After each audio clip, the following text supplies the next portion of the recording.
Hello there, this is Peter Beckenham, the Village Marketer, and today I want to share with you how to follow up with style. So many people have this problem, okay?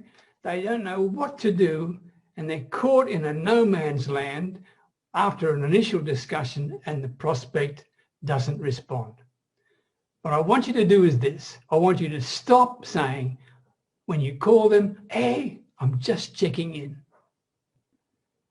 Do you have a problem with prospects going dark, missing in action after you've had a discovery session with them? I mean, how many fruitless check-in calls have you made? Think about it. How many unreturned voicemails or emails have you had? I ask you, why allow yourself to be dumped into such a soul-destroying follow-up cycle? It'll kill your confidence quicker than anything. And it's also so emotionally draining. Not only that, unresponsive prospects eat up your time. They create frustration for you. They create disappointment for you. And that is all an emotional build-up that probably leads to a loss of self-worth as far as you're concerned. When you're following up saying, hey, I'm just checking in, or words to that effect, it makes you look desperate. So stop. There is a better way. Stop saying, I'm just checking in. Stop annoying the hell out of everybody. Instead, I want you to think of the 3 I's they have. What is the biggest issue they have? The number one problem that they're having? What's the impact on their business or their life or their lifestyle or their relationships or their health, whatever it is? And what's the importance of solving their issue right now? These are the 3 things you needed to have come up with when you had your first discussion with them. If you don't have those 3 I's, then when you follow up with them, you are going to be perceived as being really, really desperate. And you don't want that, right? So as I said, in your initial discovery sessions, your discovery conversations, your sales conversations, whatever you want to call them, right, with your prospect, get really clear on their 3 I's. Empower them to define the issue, the impact, and the importance, right? By asking specific questions of them and taking careful notes of the words and the phrases that they use. Dig deep. Ask questions like, what's it costing you to have a lead generation issue like this? And at the same time, you need to be able to bring out the cost of inaction, the COI. What happens to you, your family, your business, your lifestyle, your health, if you don't do anything about it right now, if you take no action? You need them to come out and share those things with you, what they think about it, not what you think about it. So when you ask questions like, what is it costing you to have this, whatever the issue is, right? What is it costing you? Think of it. You want them to give you some sort of value, whether it's in dollar terms or psychological or emotional terms, it doesn't matter, but they have got to give you a value of what it's costing them to have this issue.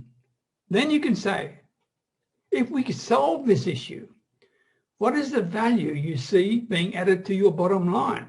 For example, if it was lead generation and you're running a business, or the impact on you or your lifestyle or your relationships or your health or whatever your particular area is. So if you could solve this issue for them, what is the value they'd see?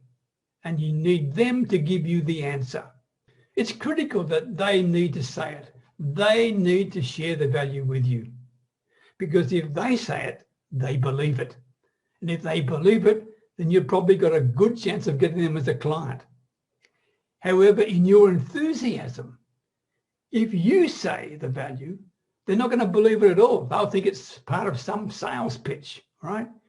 So once you've got them to say the value and share the value to them of solving the issue they've got and the challenge they've got, then you can transition by asking the following. How important is this for your business or your relationships or your lifestyle or your health, etc.? Tell me, Mr. Prospect, from 1 to 10, how would you rank it? 1 being not very important, 10 meaning you wanted to solve it yesterday. It's so important to you. Where would you rank it right now, this particular issue? that's causing you a problem.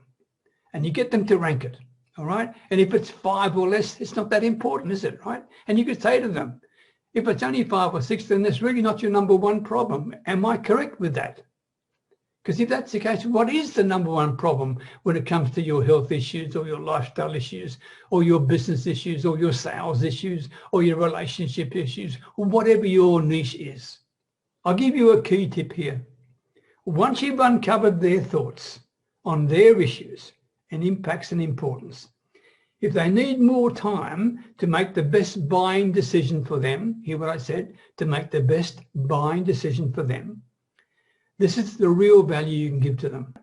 Then make sure that you set a time and a day to follow up with them as part of your commitment of service to them in your first discussion with them, in your first discovery session with them.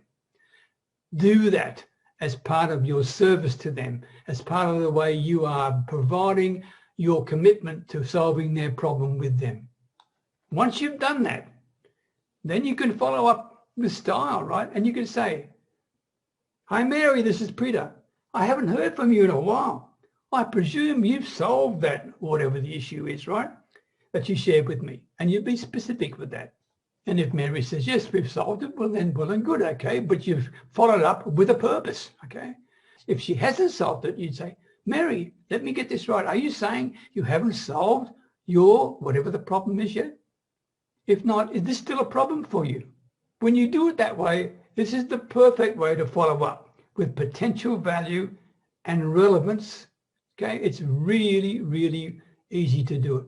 When you do it this way, prospects will value you and respect you because you're bringing value in the follow-up. You're not just chasing them. So my message is this: stop chasing them with the pathetic, "Hey, I'm just checking in on you," or something similar. I mean, it's a waste of time. It's also vague and it's purposeless and there's no perceived value at all, okay? And not only that, it makes you look darn desperate and it never works. So that's my message for you today. Please, whatever you do, follow up with style. Make sure you know what the biggest issue is they have, what's the impact it's going to have on them, their life, their business, whatever it may be, and what's the importance of solving that problem. Once you've got those 3 things from them in their words, you have every right and all the confidence in the world to be able to follow up with them and be specific as to why you're following up. You've got a purpose to do it. You're not chasing them. You're helping them solve their problem. Okay, I hope you found that helpful. Until next time, bye for now.